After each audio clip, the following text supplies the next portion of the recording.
ছেলেকে স্কুল থেকে তাড়িয়ে দেওয়ার অভিযোগ এনে এক পার্শ্ব শিক্ষিকাকে হেনস্থা করার অভিযোগ উঠল বড়ুয়া থানার ৮৬ নম্বর বদুয়া প্রাথমিক বিদ্যালয়ের। এই ঘটনায় এলাকায় চাঞ্চল্য ছড়িয়েছে।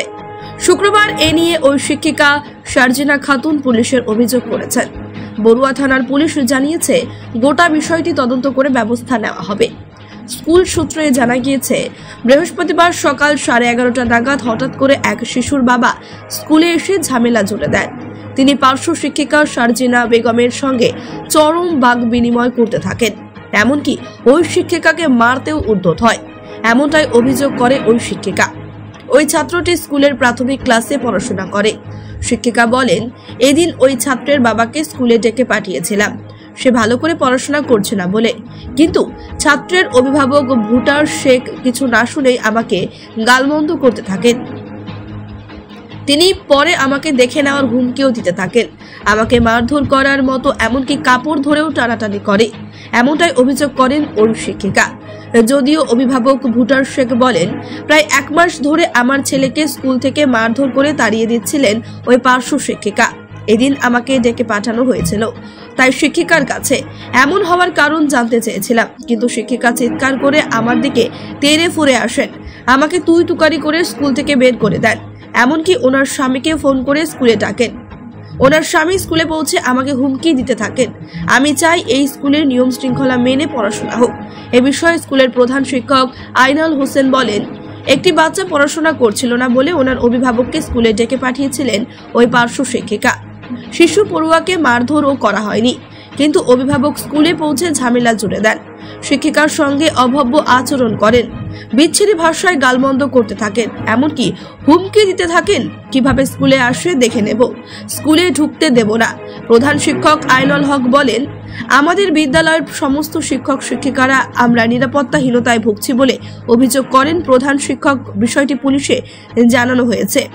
প্রশাসন যথাযথ ব্যবস্থা নেওয়া হোক। নারী সুরক্ষার জন্য প্রশাসনকে ব্যবস্থা নেওয়ার অনুরোধ জানিয়েছেন।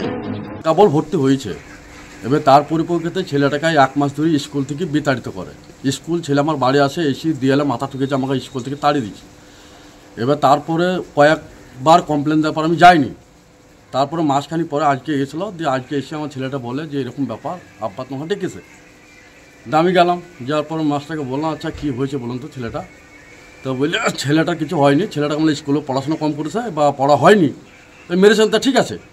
আর যে ছেলে যে কোনো ছেলে মারামারি হয়েছে তাও বলুন। তো বলছে না, ছেলে মারামারি হয়নি। তাহলে প্রত্যেক দিন যে এরকম করে আপনি স্কুলের টিচার, তাহলে আপনাকে ঠিক করলে তো বাচ্চা ছিল তো। তারপরে ওই কথা বলার পর 2 কথা হওয়ার পর আমাকে বলি স্কুল থেকে বেরিয়ে যান। এই বেরিয়ে যাওয়ার পরে তখন আমি বললাম ঠিক আছে স্কুল, তাহলে আমি ভিডিও ক্যামেরা করছি, তাহলে এই কথাটা আপনি বলুন।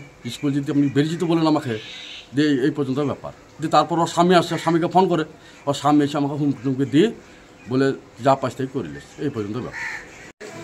আমার একজন পার্শ্ব শিক্ষিকা যিনি প্রাক প্রাথমিকে ক্লাস নেন, তিনি একজন গার্জেনকে ডেকে পাঠান এবং সেই গার্জেনকে ডেকে পাঠানোর জন্য তার গার্জেন খুব সম্ভবত ভুল বুঝেছেন যে তাকে স্কুল থেকে তাড়িয়ে দেওয়া হয়েছে। তিনি প্রচণ্ড উত্তেজিত হয়ে স্কুলের মধ্যে ভাষা সংযত না রেখে তিনি কথাবার্তা বলেন এবং শিক্ষিকাকে মারতে যান। দেখুন, গায়ে হাত দেওয়াটা খুব বড় কথা নয়। গায়ে হাত দেওয়া, আমি আপনাকে বললাম যে এক চড় মারবো আর চড় মারলাম, দুটোই কিন্তু সম পর্যায়ের। আমরা যেটা মনে করি যে গায়ে হাত দেওয়ার গায়ে হাত দেবো বলা সম পর্যায়ের ক্ষেত্রে করে, অর্থাৎ একজন শিক্ষিকা তাকে এইরকমভাবে আচরণ করা তার সঙ্গে, এটা কথায় আমার মনে হয় যে একটা শিক্ষা প্রতিষ্ঠানে কাম্য নয়।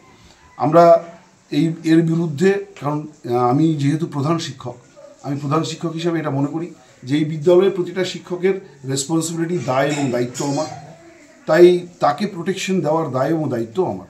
তো আমি এই বিষয় নিয়ে কথা বলেছি। কথা বলার পরে যদি এর সত্যিই কোনো সমাধান রাস্তা না হয় বা এটা যদি চলতে থাকে, আমরা অবশ্যই প্রশাসনিকভাবে ঊর্ধ্বতন কর্তৃপক্ষকে এটা বিষয়টা নিশ্চয়ই জানাবো।